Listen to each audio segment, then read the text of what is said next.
Hi. Oh my Hello, hello. God. So my phone overheated. Oh no. Good, and I can't. And the whole thing just jammed. I'm so sorry. All right. Is your phone okay now? I hope so. I hope that it is going to be fine. All Uh, right, all right. Let's hope so. okay. So thank you everyone for joining us back again. I was mentioning my phone overheated. Um, therefore Apple was trying to. Trying to save my phone. Thanks, Elijah. Were there any questions when I was gone? How did that work out? Oh, I realized after like quite a long time after that, like because it was paused, I couldn't be heard either. So I was basically talking to myself for a good few minutes. But anyways, like I got to like the chat and like someone asked a question about the protest. So they asked whether I was facing any charges. And for that, I don't have a response to that at the moment because like investigations are still like going on and like we're still waiting for like the AGC to like get to us and all that stuff. So we're just waiting it out lah at the moment. But no worries, we got it. We have lawyers helping us out. If we need help with like finances or anything, we'll be sure to reach out. So like no worries at all, and thanks for like checking in.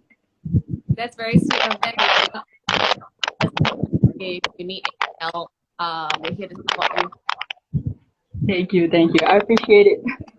We're all here to stand together. Is it just Yes. me, or am I hearing some audio like crackling sound? Yeah, I think like you're like feel like a little breaking up, but it's a bit better than earlier. Oh my God. Okay. As long as it's better, I have no idea why this is happening today. It's alright. It's alright. So, another question that I got was a lot of non-binary who are assigned female at birth go for surgery to remove their boobs. Is this true? I mean, I Elijah, think maybe you that. want to try your earpiece? It might be your earpiece. Oh, I'm using here. Maybe I can use here. Can you hear me better now? Yes, that All sounds right. good. So sorry about it. All right. All right. Okay. So I mean, I don't have the statistics and all that on like how many non-binary like people like get like top surgery, but I guess like because the like some non-binary people are more inclined towards like a more masculine like gender expression, so they would feel more comfortable with like a flat chest or like not having boobs, that kind of thing. So yeah, I guess that could be why like people might think that like a lot of non-binary people who are assigned female at birth are getting top surgery.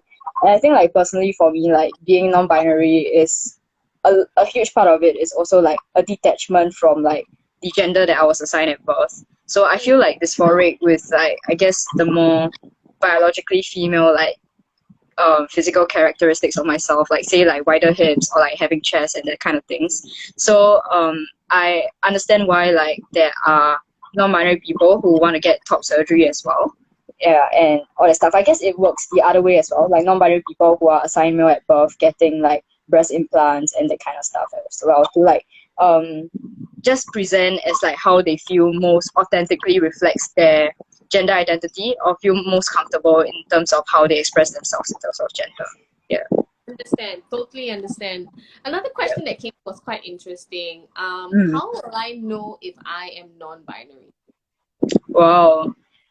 That's a good question. I mean, like, no one could tell you that, hey, you're non-binary. It's a lot of like like exploration, seeing like what I guess like labels you resonate with most personally, and what you feel like would be the best representation of what your gender identity is. Hmm. I don't know if you feel detached from like being a male person or a female person, you could fall on the non-binary spectrum. And like for me, like how what I explained earlier, a lot of how I discovered I was non-binary had to do with like my gender expression, which is like different from gender identity, but like a very long explanation for another day. But like it doesn't have to come from gender expression either. And I don't know. I guess like it helps to like seek other representation of like non-binary people who exist. So like for myself, when I was in the midst of like figuring out what my gender identity was, I watched like YouTubers like Man and Sam Collins. Who else there was? There was also like Nick Cameron and Miles McKenna. So like these like YouTubers are more like masculine presenting. Some of them are non-binary. Some of them are trans men. And like I felt like a lot of my personal experiences when it comes to like how I identify myself in terms of my gender identity are very similar to theirs. So that was kind of how I figured out, oh, okay, I see the parallels and that resonates a lot with me. Like, hey, yeah, you're basically telling my life story when I'm watching like a video like lying on my bed when you're like half like the globe away. And I guess that's like representation helps a lot as well. And I guess it's also like taking time and like figuring out like, what do I like resonate with at the moment? How do I perceive myself? How do I feel about myself and like my identity? And I think like when it comes to like gender identity, a lot of people like to also look back at their past, like, oh, I used to like do this and that. I should have known that I was queer like at that point in time. But like I guess like that works for some people, but for some people like their their past experiences does not necessarily align with how they feel at the moment because of how like gender and sexuality are very like fluid. Not to say that like you can convert people, but like as you grow you start to discover different things. You start to like pick up different habits and characteristics and like how you perceive the world and yourself. So yeah, I guess it has to do with a lot of like reflection and like looking at like other people. And yeah lah, so it's like introspection and like what's the opposite of introspection? Like introspection and like just looking at the world, I guess. I guess that's how you kind of figure out like things like that. Yeah. Definitely. Okay, so there are a lot of questions that are coming in for from the question bar itself. One question would be, how do you let go of fear and be open about identity, about your identity? Well, for me, I wouldn't say I've let go of fear. It's just that like I feel like I've just experienced so much that like nothing phases me anymore. So like I'm just like, okay, yeah, this is who I am. Make do what you want with this information. I'm just gonna be here and be unapologetically me. I think like another huge motivator for myself is like seeing how like personally experiencing discrimination and like seeing how other people have been discriminated as well, and wanting to contribute to like having more representation and having more avenues where people can like seek, I guess, like support from, or like at least like feel a sense of like, hey, I relate to that person, and like if that person can live their life authentically as themselves, that's something that I could aspire to one day as well.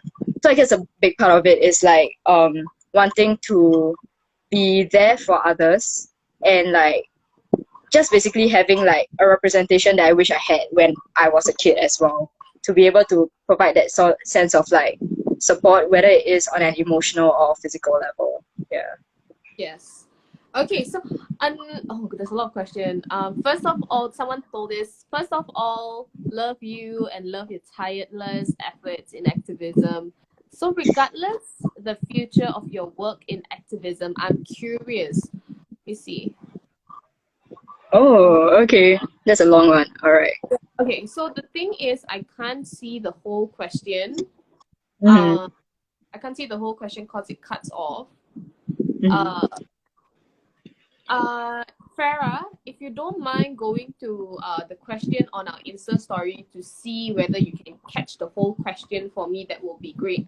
That'll be really great, so I can actually read what question, the full question that they are actually sending out. The other question is, were there moments when you felt nobody understand you, and how did you overcome that? Wow, moments when I felt no one understood me.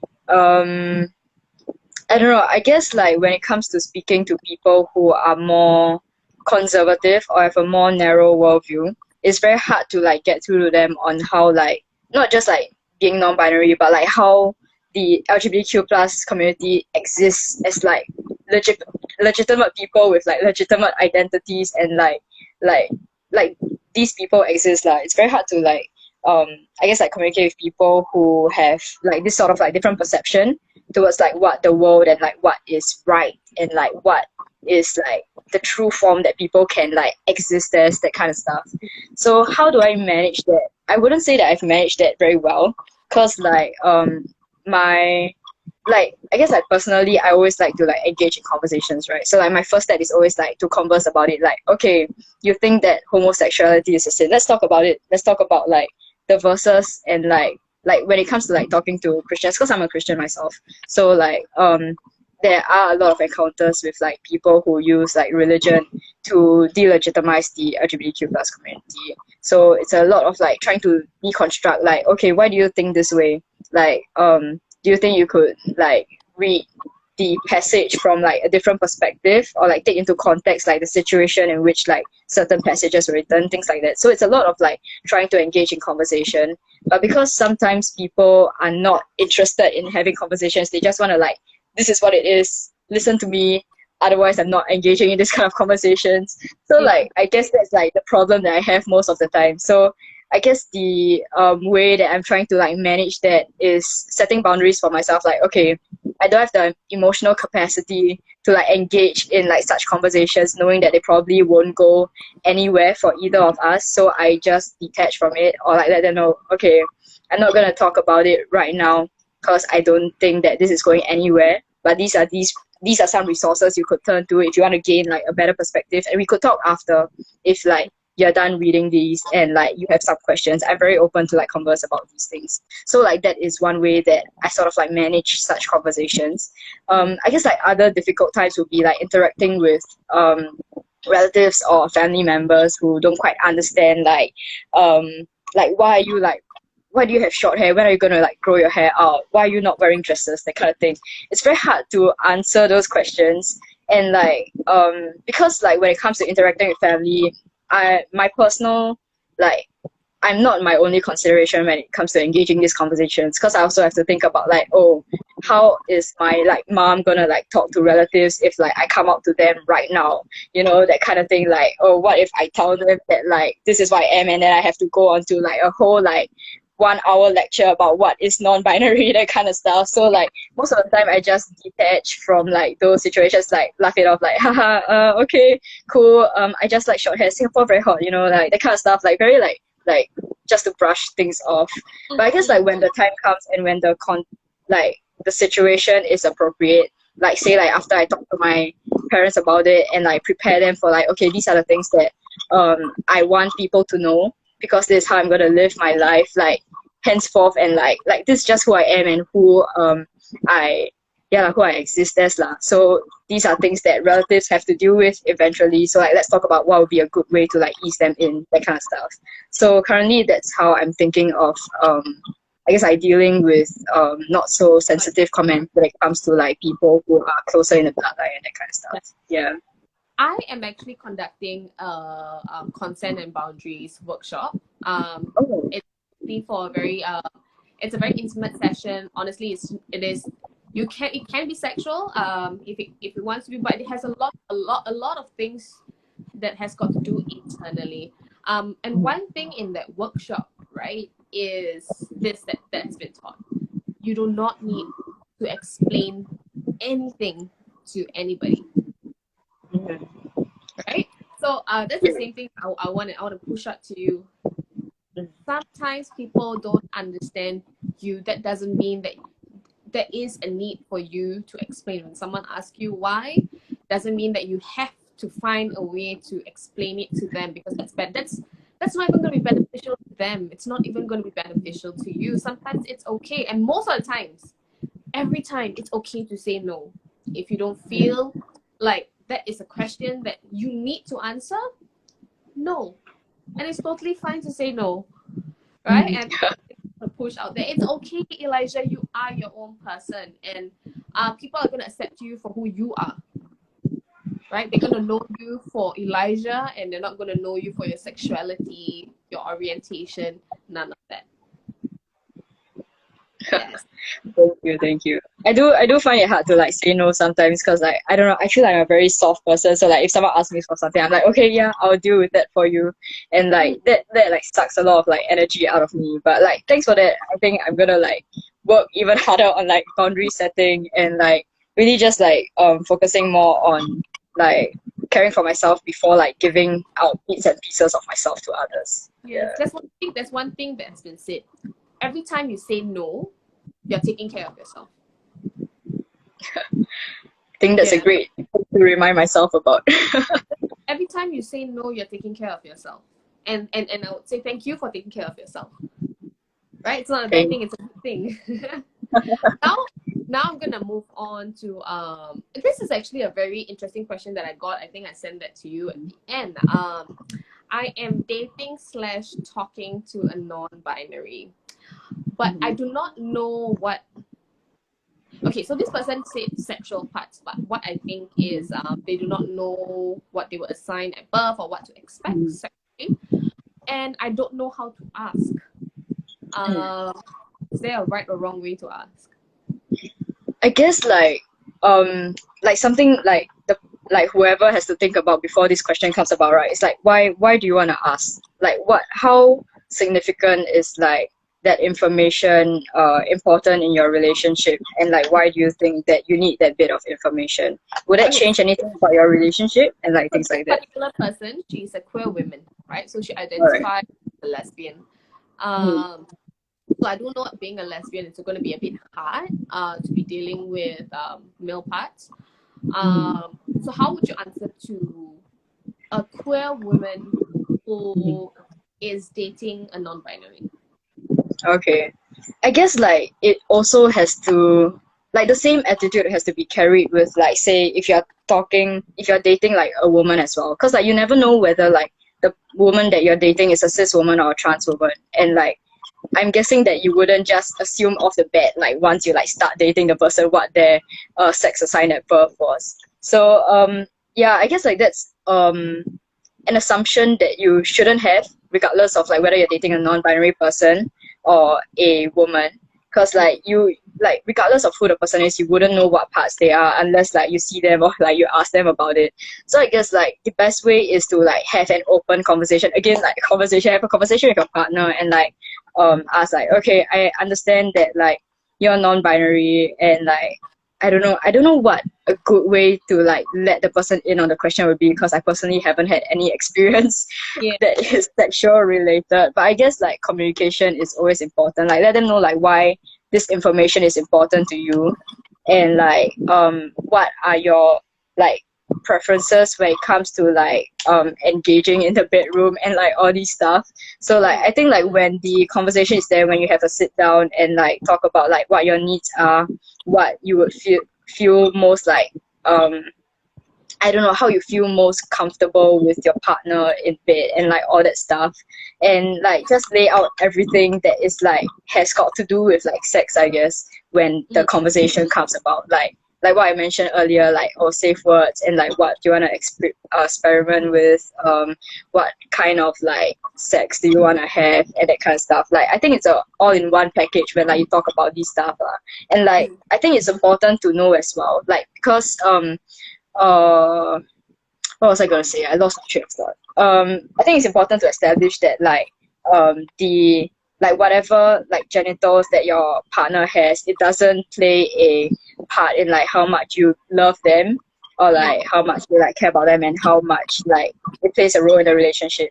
It's just something that like I guess you're like curious about, or like you will want to know before like engaging with them like sexually, so that you will have like a heads up and like you know what to expect when you're like interacting with them in that context lah. Yeah. Okay, so Elijah, one question came in since we're still talking about this, right? The question is, since you're bisexual, do you have preference for female or male? Do I have preference? Personally, I have a preference towards people who are more feminine presenting. And I just remember what that term was on the bisexual, the bi plus spectrum. It's called omnisexual. So like omnisexual is when like you're bi but you have like a preference, like you're more like inclined towards like a certain gender over others. So like for me, like I wouldn't say it's like gender per se, but like it's like just people who are more feminine presenting. I would say like non-cis men would be a good gauge of like what my preference is like in terms of like sexual orientation. Yeah.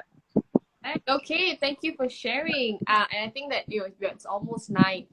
We might go slightly above because I want to make sure that all these questions are answered. This question, since we have got a good number of viewers right now, Yep. and I think it's something that people want to know. What are a few things a person should never ask a non-binary person? Well, some things that a person should never ask. I think general rule of thumb is anything that would delegitimize their identity as like a non-binary person. Like, oh, like when did you decide to become non-binary? Because it's not something that you decide on, it's something that's just inherently in you, and like you just kind of discover it or realize that like, hey, this term fits me, that kind of thing. Or like in general, you shouldn't, like, not just non-binary people, but like people shouldn't ask about like what someone's genitals are, because it's a very invasive question. Like, you wouldn't just walk down the street and like ask the person trying to give you a flyer like, hey, what are your genitals? Like, it's a very like invasive question. It's very personal, and like I guess like whatever you won't ask to like anyone else. Okay, I guess like a good gauge. If you won't ask your mom that question, don't ask that to like a non-binary person, just out of curiosity. You know, like if it's invasive, like don't ask it. If it's something that would make someone uncomfortable, don't ask it. And like I guess like when you want to ask certain questions, it'll be good to like establish beforehand, like, oh, maybe like, oh, I'm pretty new on like this topic, and I've like done some research on like the internet, or like I've read some books, but like I still don't quite understand certain concepts, or like some things that I would like to understand better. Then I think like in these contexts, then like it'll be okay to like ask like a non-binary person, like, could you share a bit more about this with me? And like, but also like at the same time making it known that like you are not obliged to like give me answers, because like I'm just trying to learn here. And like, because like the person would be taking like their own emotional capacity to like explain things to you, and like also just let them know that like what your boundaries are, what are certain questions that like I can't ask you, like as a person like yourself, like what would be the questions that like you wouldn't want to be asked lah. And like just having that like open line of conversation, so that like everyone gets to learn, everyone gets to share, and like everyone gets to like grow together in our understanding of like one another in this like diverse world lah. Yeah. Right, and yes, I totally agree. I think acknowledging that's a very important point.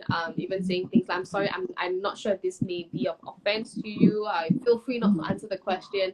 But this is something that I always wanted to know about, right? To grow some knowledge about. Yep. What about something that people say?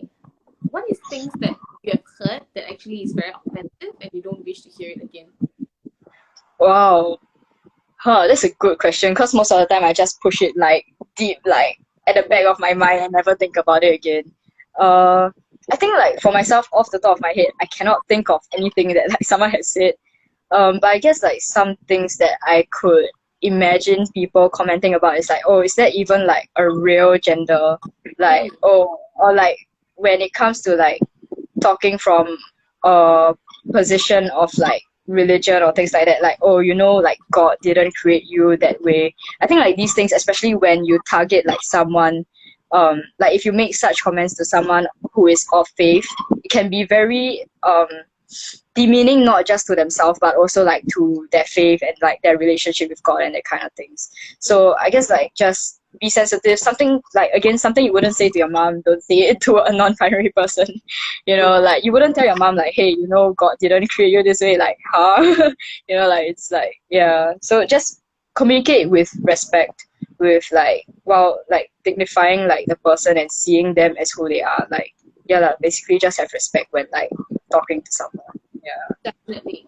Okay, so the next, I think one of the last few questions already, Elijah, is they them. Honestly, Yep. when I try to put they them in a sentence, it doesn't come naturally to me, right? It doesn't come naturally to us. And someone, if you're going to think about grammar, there's a few corrections. So can you teach us how to use the they them pronouns when we are calling for someone, speaking about someone, etc.? Give us the English All right. lesson. Yeah, okay, so quick English crash course. I guess like how you use they them is basically like how would you would use like he or she, like say like, hey, he looks gorgeous today. Like if the person uses they them pronouns like, hey, they look gorgeous today. It's just like a very like a whole like switcheroo, you just like switch the pronouns out. And I guess like a way to comprehend how like they them is used like in a plural, in a singular sense, when it's oftentimes used in a plural sense.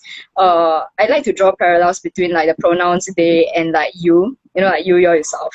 Because like when you talk about like when you're addressing someone in like second person, right? Like, hey, you look good today. Like the you could be one person. The you could also be like a huge group of person. So like the same way that like the pronoun you can be used for either a singular person or many people, that functions the same way for they them pronouns as well. You can use they to refer to one person or a group of person or a group of people, and like those are like completely valid and like grammatical ways of using they them pronouns lah. Yeah, so it takes practice definitely, because of how like I mentioned like way earlier, like we're so deprived of like representation and like diverse inclusive education, that we are so unfamiliar with the use of inclusive terms like they them pronouns and like gender neutral terms and all that, right? So I think that it definitely takes practice to like be more inclusive in our use of language lah. Yeah. Definitely. Is there anything else you would like to say, Elijah? I am actually running out of questions. Let me see. Okay, so there's this question that came in. This is very good. I'm gonna tie it together. Number one, is there a binary privilege? And number two, why do you say you are a masculine presenting when that itself identifies with the gender binary? Wait, could you repeat the second question? I didn't catch that. So why do you say you are masculine presenting when that itself identifies as a gender binary? All right. Okay, wait, could you repeat the first question again? I forgot about it already. Okay, I'll answer it. Answer the second question first. Go for it. Okay, I'll answer the second question first. Okay, why do I perceive myself as masculine presenting? I guess like when we talk about like the LGBTQ plus community, right? Like there's this term called like SOGIE. It's like SOGIE. So SO is sexual orientation, GI is gender identity, and then the E is like gender expression. So like these three are like separate things. So let's like just zoom into like the GI and GE bit. So gender identity and gender expression are like totally different things. While they could like overlap, like say like a woman could like wear a dress and that kind of thing, which like overlaps in terms of like feminine like presentation and identity. It could be like, how do I say, I lost like my vocabulary over like the course of the hour. It could be different as well, like your gender identity and your gender expression.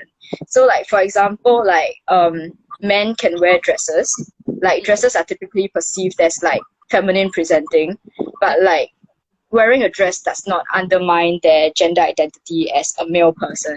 So like similarly for me, like in terms of gender identity, I am non-binary. So like how I identify myself, how I perceive myself, how I feel of myself, it's not something that is intrinsically like female or male. But that doesn't mean that like the clothes that I wear would determine what gender I am. So like I say that I'm masculine presenting because the way that I dress is stereotypically more in the sense of like how a masculine person would present. So like wearing pants, having short hair, and all that stuff. So that's why I say that I'm more masculine presenting lah. Yeah. So I guess like I know it can be very confusing, like, oh, gender identity, suddenly got gender expression, so many things to like think about, which like I get, because like these are the things that we don't usually talk about in our day-to-day, that aren't like in our conversations as we grow up. So just give yourself the time and space that you need to like comprehend these different concepts and terminology and vocabulary, and like just have the heart and like mind to like be open to like learn about these different stuff. And if you have questions, Google is a really good source. There are a lot of like, I guess like people sharing their experiences, academic papers, articles and all that stuff that you could turn to, that you could have like a fundamental basic understanding of like what gender identity and gender expression is. And if really need be, you I'm open to talking as long as I have the capacity. Like you can drop me a DM, you could drop me an email. I think emails work better because they are less flooded. So like I would probably get to use and like, it's easier to type on my laptop than on my phone. So if you have questions, like you could email me, that's fine. And like just reach out to people who you know would be open to conversing about these things. I think that would be helpful in like understanding these things better as well. Yeah. Yes. Okay, so Elijah, I think I've got the last question. There are still questions that are coming in actually. You can email me. If you all still have questions, just email me. It's fine. Yeah. Okay, I'm just gonna read out the questions as well. Maybe you can just tie it together. How could I come out to my homophobic parents who is urging me to find a boyfriend? A homosexual. To add on, I am a femme girl who's attracted to feminine traits. And then the other one is there a possibility for one to be non-binary and lesbian at the same time? Okay, all right. So I'll get to the first question first about coming out. So if you know that your parents are homophobic and you're still like a student, like you're under 21 and all that, and you're not financially independent, unfortunately, my advice is don't come out because you need somewhere to stay, you need a roof over your head, you need to eat every day to survive.